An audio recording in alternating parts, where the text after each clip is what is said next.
بسم الله الرحمن الرحيم الحمد لله رب العالمين والصلاة والسلام على سيدنا المرسلين محمد صلى الله عليه وعلى آله وصحبه وسلم أما بعد. Alhamdulillah, we've come up to the issue of the Prophet's parents sallallahu alayhi wa alihi wa sahbihi wasallam. And before we go into the issue of the parents of the Prophet and whether they are in hell or in heaven, we have to go over certain aspects first. The ulama are in agreement.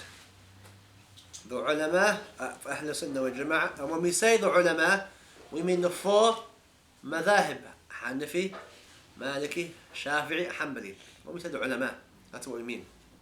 Okay. The vast majority of the four madhabs and the dominant opinion, okay, out of the ulama of Aqidah, that if a messenger has come to a group of people, a prophet, and he explains the message to them, and they reject the message, and they die on that rejection, then they are people who are kuffar, and ultimately will be judged by Allah subhanahu wa ta'ala, and the end affair will, according to the Muslims, will be in hell. Allah protect us all. And if a prophet comes to them and they accept and they die on the deathbed in that faith, then inshallah, ultimately, eventually they will go to heaven. Eventually, inshallah. They may go to hell, because that's our belief is that Allah Azza wa Jalla may punish certain people. But ultimately, they will go to heaven. We ask Allah that you and I and our families and our loved ones and our mashayikh and people who have rights upon us will all enter into heaven. So the Prophet's parents will... I'm coming to that. Okay. I'm coming to that. I'm building you up. Yeah. I just want to know heaven or hell. Then we have all the ulama in agreement. Then we have an issue. Sayyidina Isa alayhi salam was sent to Bani Israel. Sayyidina Isa alayhi salam was sent to Bani Israel. Sayyidina Musa alayhi salam was sent to who? Who was Sayyidina Musa sent to? The vast majority of the prophets were sent to Bani Israel. They were sent to them specifically. The Prophet Muhammad sallallahu alayhi wa sallam came out from the Arabs, but he was sent to all the world, all creation. The question now is that when Sayyidina Isa alayhi salam came, he was sent to who? Bani Israel. Between Sayyidina Isa and the Prophet Muhammad sallallahu alayhi wa sallam, several centuries. Some say 600, wallahu alam, but several centuries at least. The people who lived in between the two prophets, what is the ruling? Are they people of hell or people of heaven? Are they saved or not? The ulama of Ahl Sunnah wal Jama'ah, from the likes of Imam Nawawi, he says, and the vast majority of the ulama say, that if people live in between two prophets, then these people have not received the message. The Arabs of Mecca, Sayyidina Isa wasn't sent to them. Sayyidina Isa was sent to Bani Israel, so they had not received the message. What's important about that? Why is it important? It's important because Allah subhanahu wa ta'ala says in the Quran, we don't punish a people until we send them a message or a messenger. That's what Allah subhanahu wa ta'ala says in the Quran. We don't punish a people until a messenger has been sent to them. And there's all the verses in the Quran that say we don't punish a village or a town except that Allah says, that we send them a messenger or guidance. Then when they reject, that's when they deserve the punishment. So, the Prophet's parents, Amina and Abdullah, based on this, they are people of heaven. They are people Ahl al-Jannah. The Prophet's parents are people of Jannah. Why? Because they lived in between two prophets. Sayyidina Isa was not sent to them, and the Prophet Muhammad, who came from them, had yet to give his message. So they were in between. This is a period, and they call people Ahl Fitrah. The vast majority of our ulama agree on that principle. Right. Now, that's the vast majority of our ulama. Now you have people who have been affected by this modern Muslim thinkers or alternative thinking. People say the Prophet's parents are in hell. The Prophet's parents are in hell. And they will say, to back this up, they will use a hadith. And this hadith is sahih. And the hadith goes like this. A man came to the Prophet sallallahu alaihi wasallam and asked the Prophet, where is my father? His father was dead. And he goes, where is my father? And the Prophet sallallahu alaihi wasallam said, your father is in hell. And the man walked away. And the Prophet called the man to come back. The man came back. And then the Prophet then said, your father and my father are in hell. So, again, hadith sahih. How do we reconcile this apparent contradiction? Because the verse, you have a verse of Quran that says, we don't punish a people until we send them a messenger. The Prophet's parents have not received the message. So how can they be punished? But the hadith sahih, on the face of it, you have a hadith that's sahih contradicting a verse of Quran. And this is why studying with the ulama and studying a madhab will clarify these issues. If you didn't have a madhab, if you didn't follow ulama who've gone over these issues and worked out, you're going to get confused. You might end up saying, maybe the verse is wrong. Or you might end up saying, the hadith is wrong. Was the hadith sahih? So, how do we reconcile? Anybody know? Temporarily in hell? No. Because that goes against the verse of Quran. The verse of the Quran says we don't punish a group of people until they've been sent a messenger. So that's a verse of Quran. But in the meantime, between the two prophets, do they have books like Zabur? That's all been changed. And that was for their people specifically. The key here is that Isa was sent specifically to the people of Bani Israel, not to the rest of the world. So his teaching was only for them. The Ahlul Kitab didn't exist at that time? They existed, but only for the people for those people who are from the area. Yes, some Arabs became Ahlul Kitab. We're not talking about that. We're talking about the rest of the people who didn't take on a religion. How do you reconcile this hadith? Don't take it literally. Okay, don't take it literally. The answer is in the hadith itself. The Prophet said, you should be able to work it out. The Prophet said, your father and my father in hell. Oh, which father? Which father? Huh? Oh, okay. Father is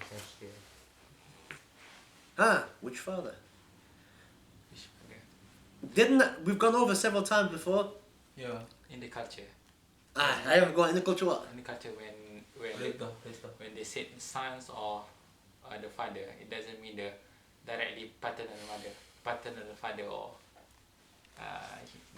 he's directly blood. So the uncle could refer to his nephew as my son. And we've already seen that.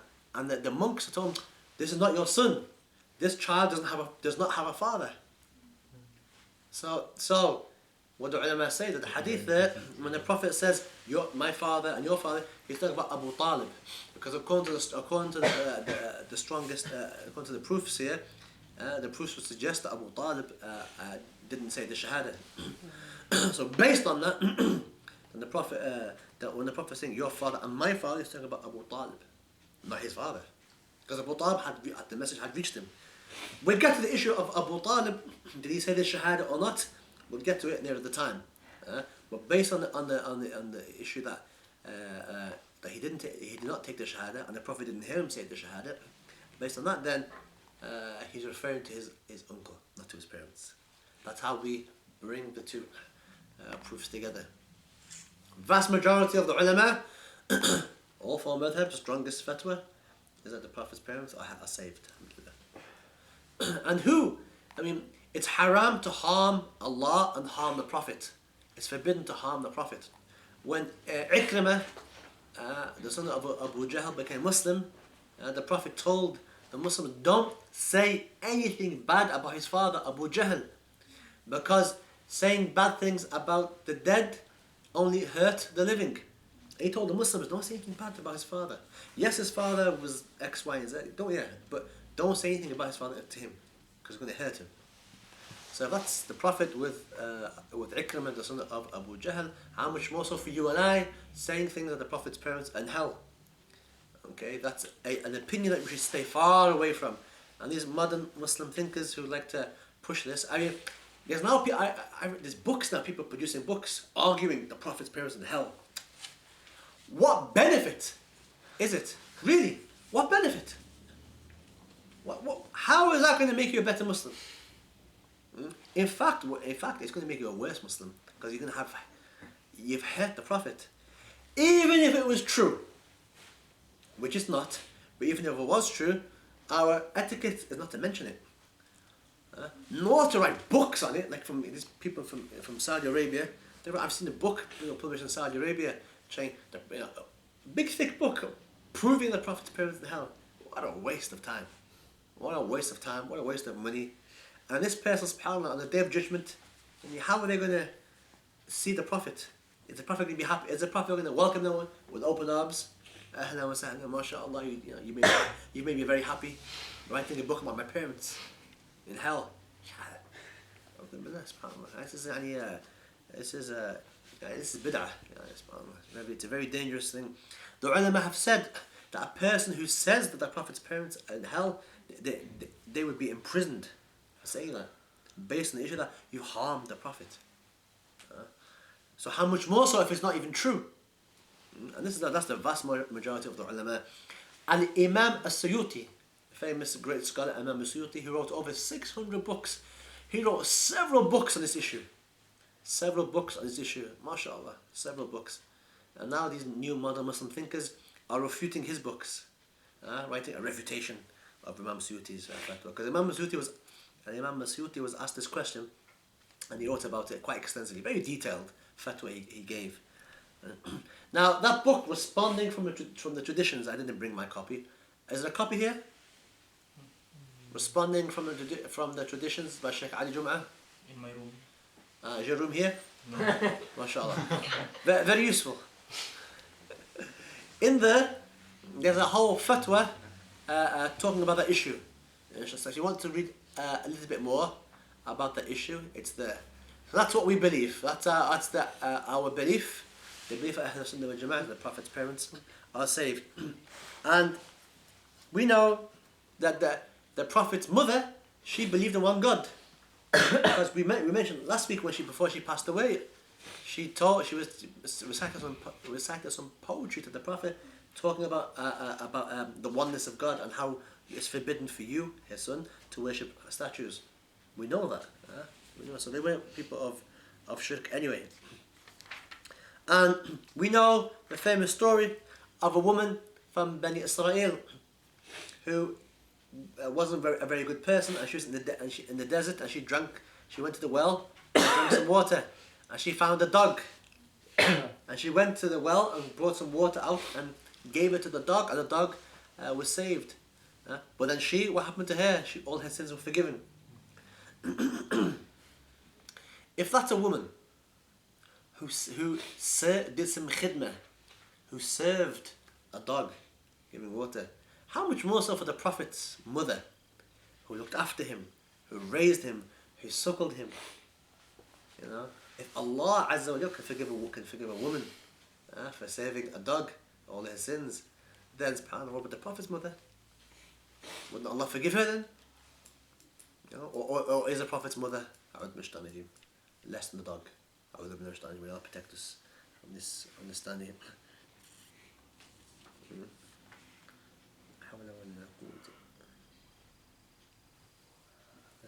And the other thing is that how can Allah subhanahu wa ta'ala not pick the right parents? There's hadith in which the Prophet said, I have been picked from this tribe, and then from this tribe, and from this tribe, and I was taken from this tribe, and then given to these two parents, and so forth. So his parents were handpicked. They were the best of people during his time. Why would Allah throw him into hell? Okay, so be aware of these false opinions and these people, subhanAllah, who they just want to anger the Prophet. In the name of the Sunnah, to anger the Prophet. How are you going to do that? How are you going to harm? Pushing this, defending the Ahlul Sunnah wal Jama'ah by harming the Prophet's parents, saying bad things about the Prophet's parents. Anyway, so as long as we know that, inshallah, khair. Right. Now we're going to move on, inshallah. I'm talking about the early years of our Prophet sallallahu alaihi wasallam.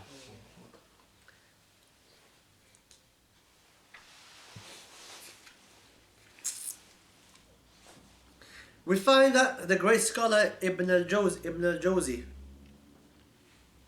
said when the Prophet reached the age of 10 years of age, he sallallahu alaihi wasallam went to Yemen with his uncle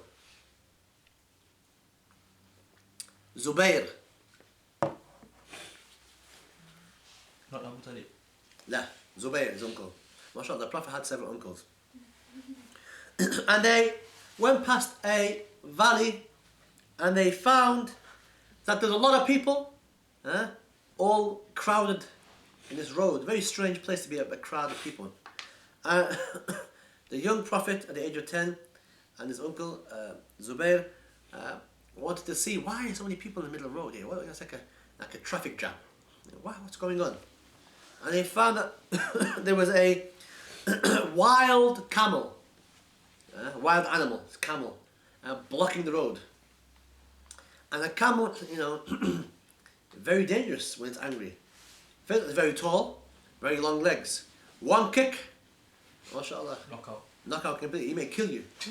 If a camel, because it's quite tall, strong. Those legs are very strong. So this camel would not allow anybody to pass through. And when the camel saw the young Prophet, 10 years of age, it then fell to the ground and started rubbing its chest on the sand. And the Prophet came down off his animal, walked up to it and got on top of it. And he rode it until it moved from the area, and the Prophet got down. So when it saw him, it recognized who he was. He had good manners. Oh, this is the Prophet. Now I'm going to behave. Yes, before, this is all a bunch of Arabs. Now people, mushrikeen, some of them. But when he saw the Prophet, this is the Prophet. Have adab. Lowered himself. Said, I'm sorry. And the Prophet got on top of them and moved him out of the way. Is animal better than the Arabs? Is the animal is better thinking and with ethics compared to the Arabs? A tree. We're going to find a tree. We'll find out, inshallah. We'll find out as we go on today. The tree, subhanAllah. On the way back from Yemen, they found that there was a flood. The road had been flooded. They couldn't get through. And the Prophet, 10 years of age, he then said to Zubair and the people that with him, "Attabu'uni, follow me." And the Prophet went with his animal and went through the water, all the way through the water. And his animal and the rest of the animals did not even sink. And when they went right through the water came back again. So it was like a split for them, as you can see. And when this happened, they began to talk about the Prophet sallallahu alaihi wasallam. This is a very unusual boy. This boy is unusual, Amir. Now, Saksi. Abu Talib, now, when the Prophet ﷺ reaches the age of 12, when the Prophet reaches the age of 12, he and his uncle Abu Talib now go for a trip. And this trip is to Sham, in Sham. And Abu Talib says to the young Prophet, he says, I need to go to Sham to do business and trade. Because Sham was a place where people did trade. And the young Prophet said, the young Prophet was approximately 12 years of age, he said to his uncle, who are you going to leave me to? Who's going to look after me? And when his uncle heard that, his uncle felt sad. So his uncle said, come with me now. You come with me. So they rode and they went to Sham. Several interesting encounters happened on the way. The first encounter is that when they passed by a person who was of the Jewish faith, who still followed the original teachings of Musa, and he was a man who he worshipped. He had a little place, a place of worship. And when he saw them, this man, he said to Abu Talib, what is the relationship of this child to you? And Abu Talib said, my son. See, my son. And this Jewish scholar said, this child is not your son. This child has no father. This child's father is not alive. And then Abu Talib said, and why is that? To which the man said, because this child has the face of a prophet, and he has eyes of a prophet. And Abu Talib said to him, what's a prophet? A prophet is somebody who revelation is revealed to him from the heavens, and he teaches the people of the earth. So revelation comes from the heavens to teach people of the earth.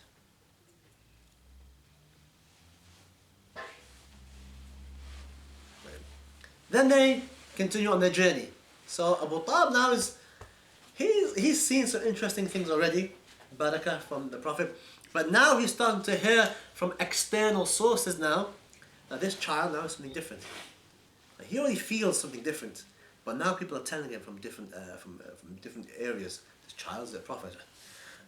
They then go by on the trip, and they go by another man who worshipped God of Ahl Kitab. And this man said to him, as they were passing by, is this child from you? What's the relationship of this child to you? And Abu Talib said, it's my son, Ibni. And he said, no, he is not your son, nor is it befitting for him to have a son and to have a father who is alive. And he said to him, and why is that? Because his face is the face of a prophet, and his eyes are the eyes of a prophet. Then Abu Talib said, Subhanallah, glory be to Allah. It's true what you say. This is true what you say. So two people now said the same thing to him. And then Abu Talib, upon having this second encounter, turns to the young Prophet, who's approximately 12 years, and says to him, do you hear what they're saying about you? أَلَا تَسْمَعُ مَا يَقُولُونَ? And the young Prophet says, yes, uncle, I hear what they're saying. And Allah's ability is vast. Don't think that Allah can't make this happen. In a loose translation. Yes, one question. Leave the question at the end, inshallah. I can ask me all the questions at the end, inshallah. Then the Prophet sallallahu alaihi wasallam and his uncle Abu Talib, they now encounter a very interesting experience. There was a monk called Bahira, And he lived near Busra in Sham. And this Bahira was a very wise scholar of Ahl Kitab, and he still stuck to the old scriptures. And they say that he was perhaps one of the most knowledgeable people of Christianity in that region. So when the Prophet and Abu Talib and the rest of the caravan was heading his direction, Bahira was he was watching them, and Bahira would always he wouldn't talk to the people of caravans, the people of dunya. He's a man worshipping Allah. He has no business knowing where they're going or what they're doing and so forth. Doesn't interest him. He's worshipping Allah, and so he's in his khalwa. But that particular day, he happens to see that in this caravan something very different that he's never seen before.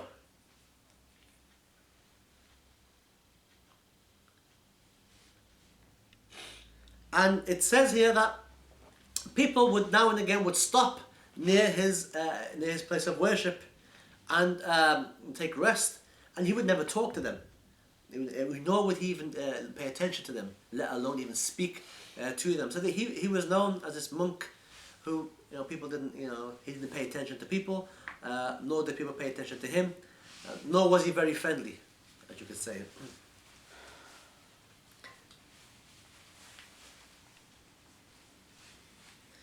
But this particular year, he happened to notice something different about this particular caravan. He noticed that this caravan, as it was moving through the desert, a cloud would move. And wherever they stopped, the cloud would stop. And wherever they whenever they moved again, the cloud would move. The cloud would shade them from the sun. And what he realized that the cloud was shading the Prophet in particular. And he, as a man of God, and as a man of spirituality, he realized this is something very different. This is not ordinary. This is extraordinary. This is not natural. This is supernatural. And because he was a man of religion, he knew that this could only be a prophet. And because he knew there's a prophet coming, he became very excited. Is this the prophet? So, several narrations. One narration says that they passed by his place of worship, and he took a great interest in them, and he began to walk up to them. And when he came to the Prophet sallallahu alaihi wasallam, he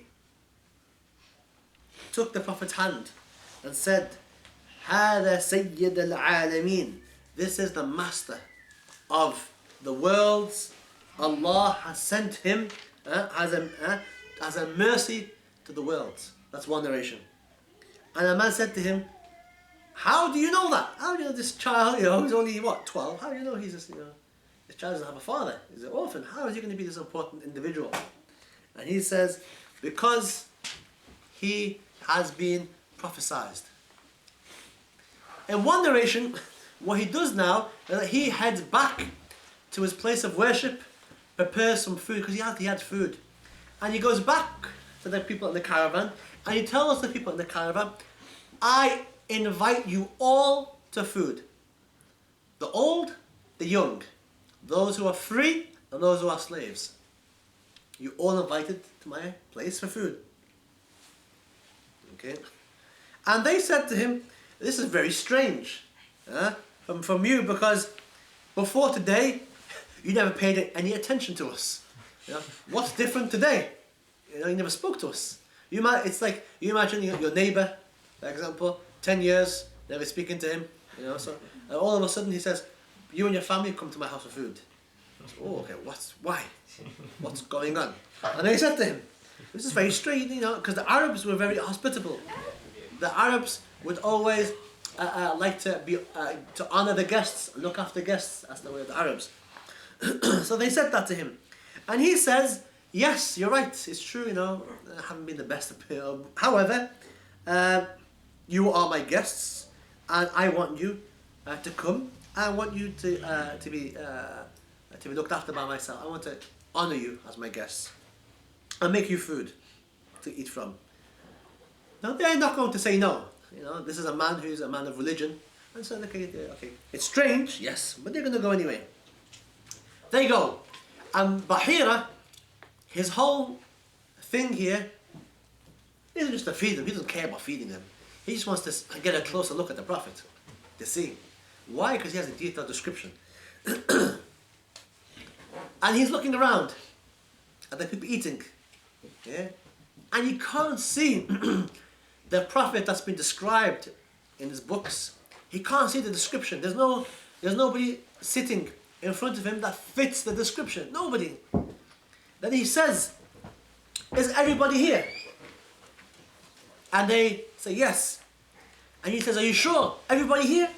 Nobody missing? And he said, oh yeah, well, we've left the young Muhammad, a young boy, he was the youngest. We left him to look after animals. And he realized, Then he said, well, bring him as well, don't let him, it's not good, he's looking after animals. Let him come and eat some food as well. And they all say, oh, you're right, yeah, what we were thinking. We were thinking straight, go and get him to eat with us. So they go. And this narration says that Harith, the son of Abdul Muttalib, whose uncle, goes to find the Prophet. And he finds the Prophet sitting underneath the shade of a cloud. There's a cloud shading him. SubhanAllah. And he notices that this cloud is shading him specifically. And then he brings the Prophet. And when the Prophet is brought into the gathering, they find that they were outside in the sun. And they had the parts of the shade. They were all sitting in the shade of the tree. So when the Prophet came to sit down, the shade shifted. The shade now shifted, and now it was shading the young Prophet. And he saw that. Bahira saw that. Okay? And he said, look at this. He said, one narration says, look at this child. This child is a prophet of his nation. The tree is shading him. In one narration, he was, Bahira, this monk, was examining him with his eyes, looking very closely at him. And because, subhanAllah, no prophet has been described in the detail that our Prophet sallallahu alaihi wasallam has been described in precise detail. Even before he came, his detailed description was already in the books previous. And he was looking at him very carefully, and he was looking at him, at his body and so forth, and seeing the features matched up. And he said, Bahira said to the people around him, oh people, the redness in this child's eyes, is it always there, or does it come and go? And they said that since we've known him, that redness is always in his eyes. It's always the redness of his eyes, of the white of his eyes, always there. And Bahira went to the Prophet and said, oh child, I ask you by the gods of Al-Lat wal-Uzza, these two false gods, I ask you by them for you to be truthful with me in answering my questions. And the only reason why he swore by those two gods is that he heard the Arabs using those names for those gods. And the Prophet sallallahu alaihi wasallam said, don't ask me by those two false gods, because by Allah no deity, no God is more hated to me than those. I believe in Allah. And then he's 12 years old. Then the monk says to him, Bahira, he says, okay, answer me by Allah. Okay? And then the description goes on to say that Bahira then began to ask him several questions dealing with his sleep. And when he's asleep and during the daytime, how is he? Ask him certain questions. And the Prophet began to tell him, answer all his questions. And Bahira began to realize that all the boxes are being ticked. all the description has been ticked. Then there's only one thing remaining. Bahira then wanted to see the mark on his back that we talked about previously, the Khatam and Nabuwa, to see if it's there on his back. And he asked, he said, "Can I look at on your back, please?" And the young Prophet ﷺ showed him his back. When Bahira then saw the mark on the Prophet's back, he realized, this is it. This is the Prophet. This is the Prophet that I've been taught about. Because he was taught by his teachers. He had said it. He had said it in ijazah, in his knowledge. Then he went to Abu Talib and said, "What is the relationship of this child to you?" And he said, "This is my son." And he said, "This is not your son. Nor is it befitting for this child's father to be alive. It can't be. The father of this child is dead." And then Abu Talib then said, "He is the son of my brother." And he asked Abu Talib, "What happened to his father?" He said, "His father died when his mother was pregnant with him." Bahira then said, "Sadaqta, you tell the truth, that's right, correct." He knew that the Prophet, his father, would pass away when his mother was pregnant with him.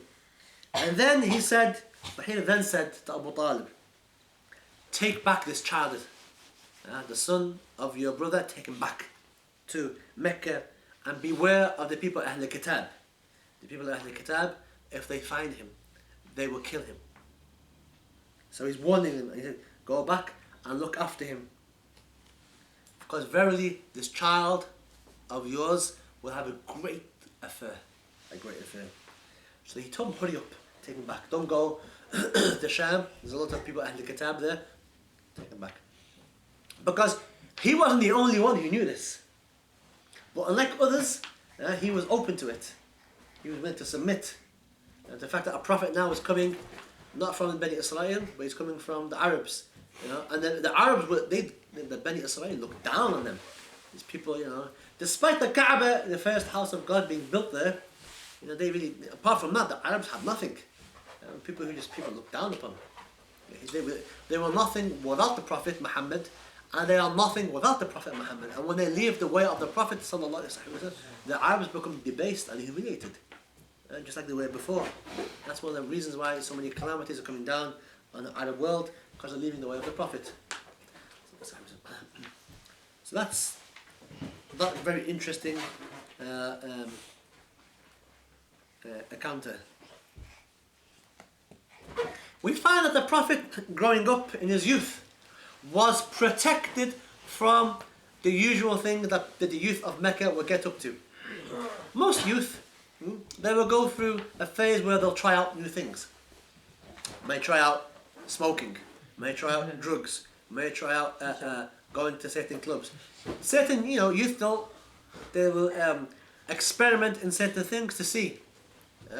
And then subhanAllah, by the mercy of Allah, if Allah's decreed for you, and if you help yourself, you will go through these phases very quickly.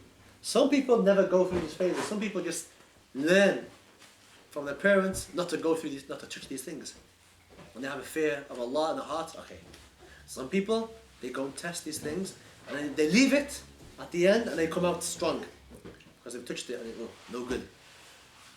The Prophet in his youth, despite Mecca opportunities, for certain things to do certain things that youth would do,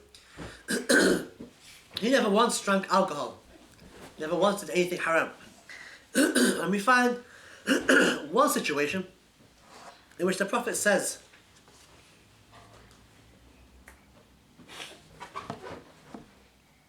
in the hadith, the Prophet says, "I did not participate in any of the acts that used to be carried out during the Jahiliyyah time." And those acts, the things that people used to do, Yeah, and people the things that youth would get involved in. I never got involved in any of that. Nor did I ever feel inclined or intrigued to go and see, except for one situation. One particular two particular situations, he had an intrigue to know about it. And one, however, despite this, Allah protected him. Allah Azza wa Jalla protected him. And he says, one night, when the Prophet was young in Mecca, and he was looking after his sheep, he was a shepherd, okay?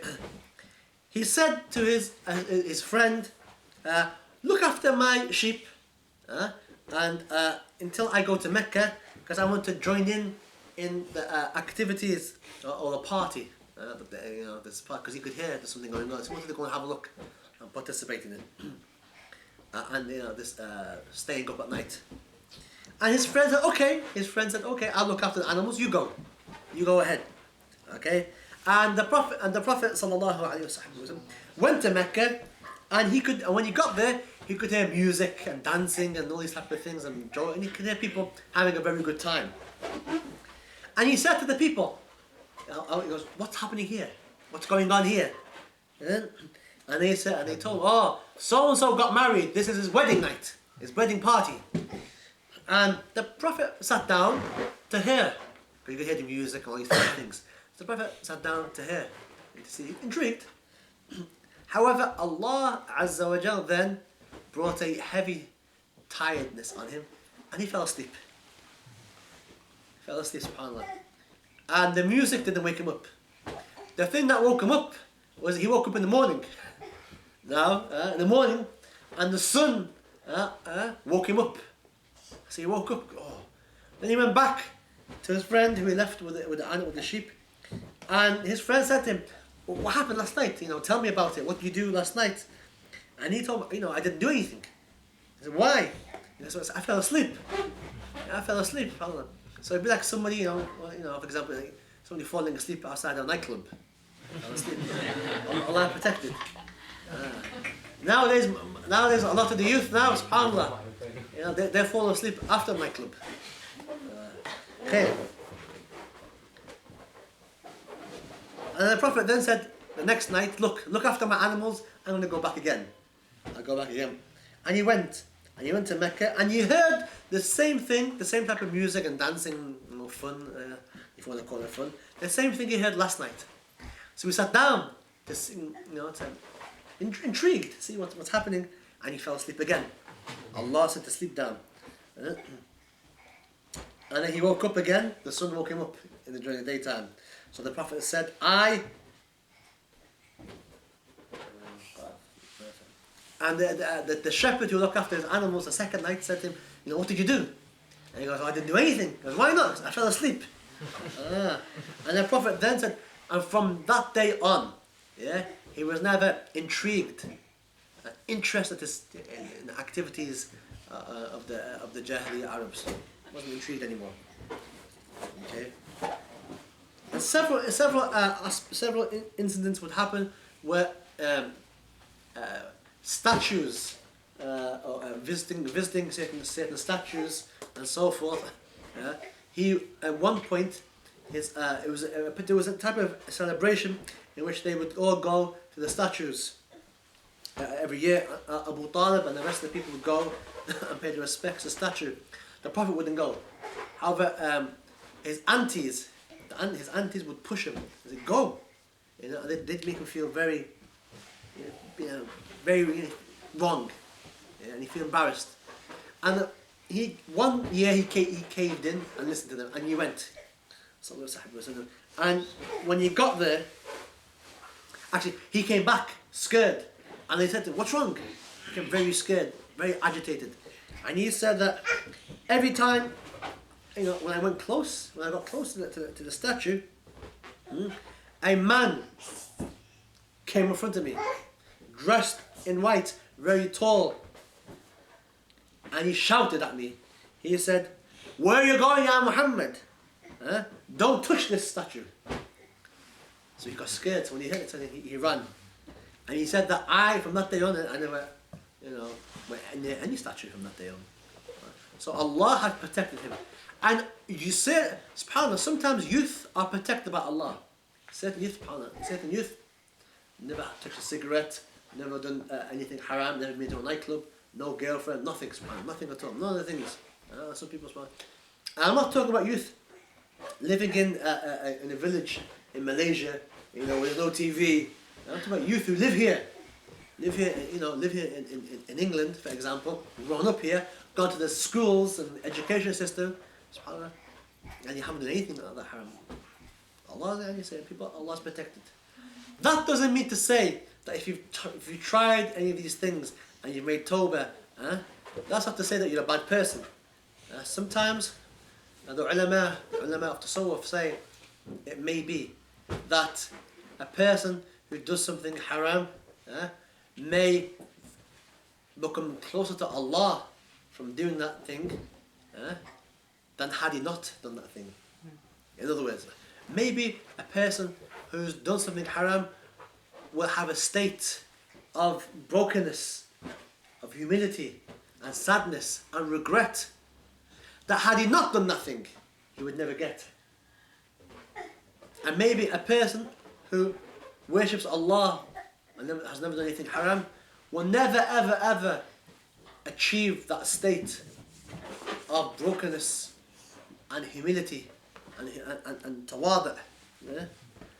And he may have arrogance instead. SubhanAllah, I don't do anything haram. And he may look down on other people who've done haram. So that's a famous scholar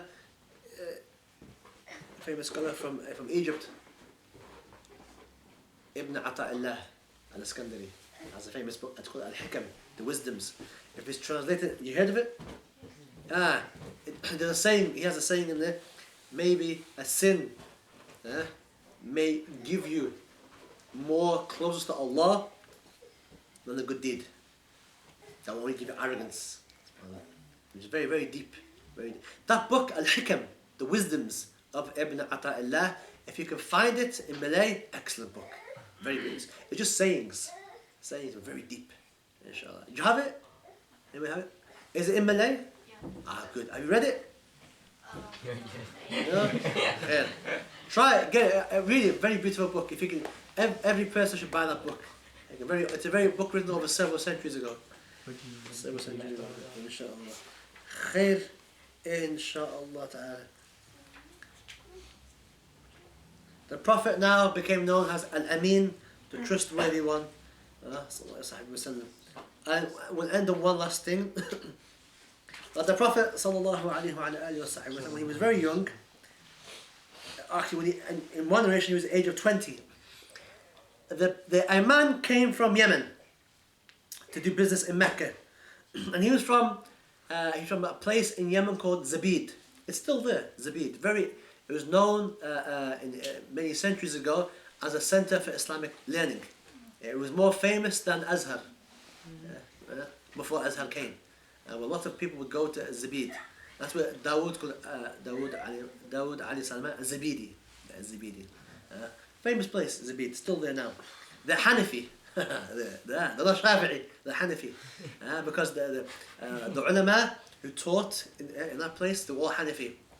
SubhanAllah. So it's the only place in Yemen is all Shafi'i.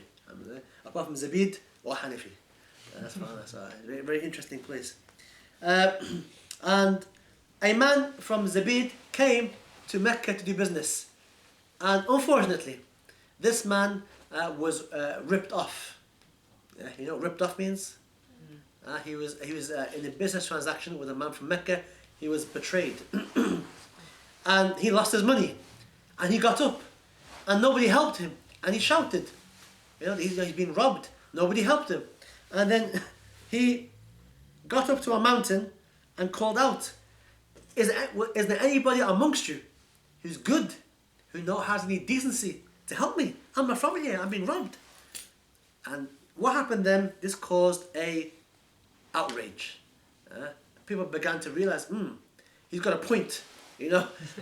People are coming here, because the Arabs had honor, and nobody wanted to help him because his tribe, the man who robbed this man from Yemen, his tribe Nobody wanted to get in trouble with the tribe.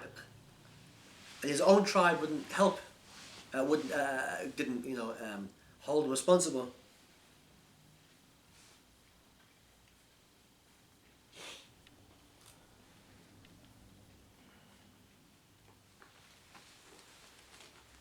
What happened that this caused the leaders of Quraysh now to come together and to make a pact, make a deal. Should anybody from any tribe want to do anything wrong, or break the law, then all of us stand together against him in favour of the one who has been wronged. Doesn't matter which tribe he's from. We stick together. Right is right and wrong is wrong. And they made this pact. They made this pact in the house, and Abu Bakr was very young at the time, and Abu Bakr and the Prophet Muhammad were there at that time. The Prophet and that pact was agreed. They all agreed. From now on, doesn't matter whose tribe it is, if someone's done wrong, we all stand together against that person, including his own tribe. His own tribe goes against him. The Prophet said in many years later that this pact, this agreement, the Prophet said, if I was called to it now, after Islam, I would still go to it. Even though this agreement was before Islam, even though this rule was not part of the Sharia, particularly, although in essence it is, he said, if I was called to this rule, now I would still stick to it. I would still follow it. What does that tell you? It tells you that certain man-made laws that are of benefit, then the Prophet is saying that I would stick to it as long as that its goals are lofty, its aims are good, doesn't go against Islam.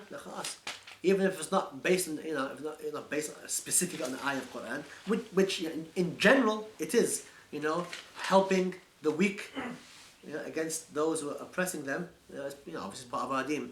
But the Prophet said, this pact, this rule, this legal law, if I was called to it now, I would still stick to it. He was 20 years of age, but he said this many years later. Sheikh, is that hateful fudul? أيوة هيدا فضول. That's it. In English, I don't know what it's called. Fudul, but it's a pact, the pact of fudul. عايزة ولو دُعِيَ بِهِ فِي الإسلام لأجبته. And if I was called to this pact, to honor this pact now, in Islam, when we have the Quran, when we have revelation, I would still stick to that pact, even though it was before Islam. Khair. And the Prophet would really talk nice. He had fond memories of that, and he said some very great things about that. And the Prophet was a shepherd, and the Sahaba were very surprised that he was a shepherd. And he said to them, are you surprised that I was a shepherd? Because they discovered that he was a shepherd. They didn't know. And he told them that I'm not the only prophet that's been a shepherd. Every prophet before me has been a shepherd. And he mentioned that Musa was also a shepherd. And David was also a shepherd. A shepherd, shepherd looking after animals. What's the wisdom behind being a shepherd? Anybody looked after animals before? Sheep? A bat? A cat. A cat. Pet cat. Oh, pet cat. Bat, mashallah. If you have a lot of sheep, Difficult to manage. it's very, very difficult to manage all the sheep. You go anywhere.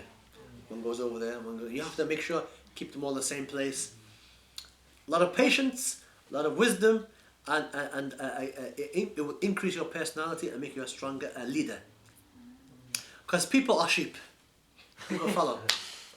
And that's why Allah subhanahu wa ta'ala, the wisdom of why He gave the Prophet Muhammad a shepherd at a young age. At the young age, if you can control sheep, if you can control the mass of sheep, you can control the people as well. Or you can influence people. Well, it's a very interesting aspect, inshallah. Khair, we'll end there. Any questions? Okay, mashallah. Now give me your questions. Got one question. We are talking about the history of the Prophet based on hadith, right? So, who exactly narrates this hadith from the young Prophet? Because I think if it was narrated when the Prophet has been like 40 or 50 years old, most of the characters around the Prophet when he's in childhood has already been. No, not necessarily. Abu Bakr was there. Let's say during Abu Bakr's father. Abu Bakr's father, yeah. He remember he witnessed the field, the elephant and the birds. He witnessed that, yeah. In the conquest of Mecca, he also witnessed. He was blind, but he also witnessed the conquest of Mecca. So he lived. Yeah, so they lived. They lived, and that's part. For example, who narrates the? Which particular hadith? I'll say it right now. Basira. The story of Bahira. Bahira. Yeah. Is it Haris?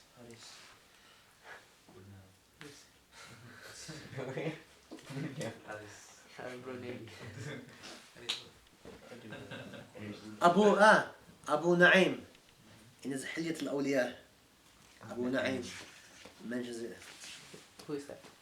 Is a do your homework, find out. Abu Na'im, a scholar called Abu Na'im, very early, from the first few generations. And Ibn Sa'ad, Ibn Sa'ad and Ibn Asakir, and Abdullah bin Muhammad bin Aqil, وابن سعد بن عبد الرحمن ابن أبزة والبزار والترمذي وحسنه عن أبي موسى الأشعري وابن سعد عن داوود الحسين أبو نعيم والبيهقي عن محمد بن إسحاق. The books of Seera mention that story. Most major books of Seera will mention that story as being there.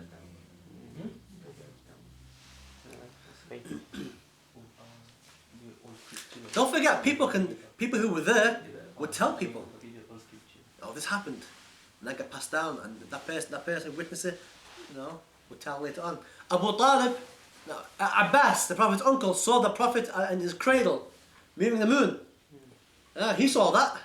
Many years later, he said to the Prophet, I become Muslim because of that, because what I saw that day, I walked in, you're a baby, and you're moving the moon with your finger, and that's what made me become Muslim. So they say things, they witnessed.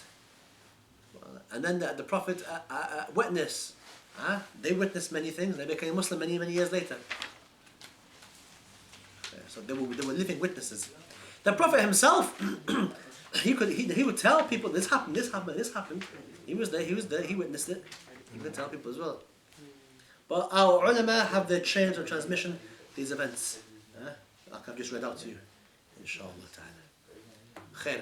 I'm going to have to end that there because I have to leave, inshallah, very soon for Maghrib. Any other questions? Sheikh, what is the name of the book? This book is called Subul al-Huda wal-Rashad. Subul al-Huda wal-Rashad. Subul al-Huda wal-Rashad fi Sirat Khair al-Abad. No English translation, is it? Not yet. خير العباد خير العباد by Muhammad bin Yusuf al-Salihi al-Shami. This book is known as Seera al-Shami, because he's from Sham, and he died in the year 942, which is what?